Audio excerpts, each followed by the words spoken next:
മഹേശ്വരമ്മേ, എനിക്ക് കുളിക്കാൻ കുറച്ച് ഹോട്ട് വാട്ടർ വേണം. ഇംഗ്ലീഷ് ഒന്നും അറിയില്ലായിരിക്കും അല്ലേ?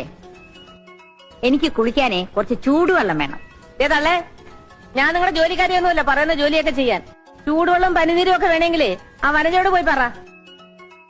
അവൾ അവിടെ വീസിയർ കണ്ടോണ്ടിരിക്കുക. ഇപ്പൊ അവളെ ഡിസ്റ്റർബ് ചെയ്യുന്നത് മാനേഴ്സ് അല്ല. നാളെ മോർണിംഗ് 5:30 ഞാൻ നാട്ടിലേക്ക് പോകും. പിന്നെ ചിലപ്പോ തമ്മിൽ കണ്ടൂന്ന് വരില്ല. ഇത് അവസാനത്തെ പോക്കായിരിക്കും. എന്താ പറഞ്ഞത്? അതേ, വെള്ളം ചൂടാക്കി തരാമെന്ന് പറയുമായിരുന്നു. ആ, എന്നാ ഇതിരിക്കട്ടെ. എന്നെ സർവീസ് ചെയ്യുന്നവർക്ക് ഞാൻ എപ്പോഴും സംതിങ് കൊടുക്കാറുണ്ട്. എടുത്തോണ്ട് പോ. എടി, എന്റെ തനി സ്വഭാവം നിനക്കറിയില്ല. ഞാൻ നിന്നെക്കാൾ വളരെ വളരെ മോശാടി. ഞാൻ കാനഡയിൽ പോയി കുറച്ച് സ്റ്റാൻഡേർഡായി പോയതുകൊണ്ടാ നിന്റെ മുമ്പിൽ നിൽക്കയത്. നീ എന്റെ തലയിൽ കയറിയിരിക്കാൻ വന്നാലുണ്ടല്ല, അടിച്ചു തന്നെ ഷേപ്പ് ഞാൻ മാറ്റിയിരിക്കുള്ളേ.